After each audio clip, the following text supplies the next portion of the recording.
திருவாரூர் மாவட்டம் முடிகொண்டான் பகுதியில் இந்து சமய அறநிலையத்துறைக்கு சொந்தமான பெரிய பிடாரியம்மன் கோவிலை சாலை விரிவாக்க பணிகளுக்காக நெடுஞ்சாலைத்துறை அதிகாரிகள் இடிக்க முயன்றதால் பொக்லைன் இயந்திரத்தை பொதுமக்கள் முற்றுகையிட்டனர். மாற்று இடத்தில் கோவில் அமைத்துக் கொடுக்காமல் கோவிலை இடிக்கக்கூடாது என பொதுமக்கள் போலீசாரோடு வாக்குவாதத்தில் ஈடுபட்டனர்.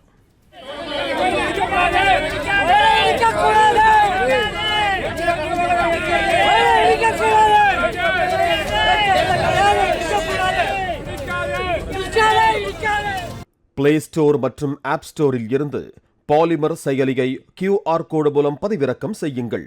செய்திகளை உடனுக்குடன் பெறுங்கள்.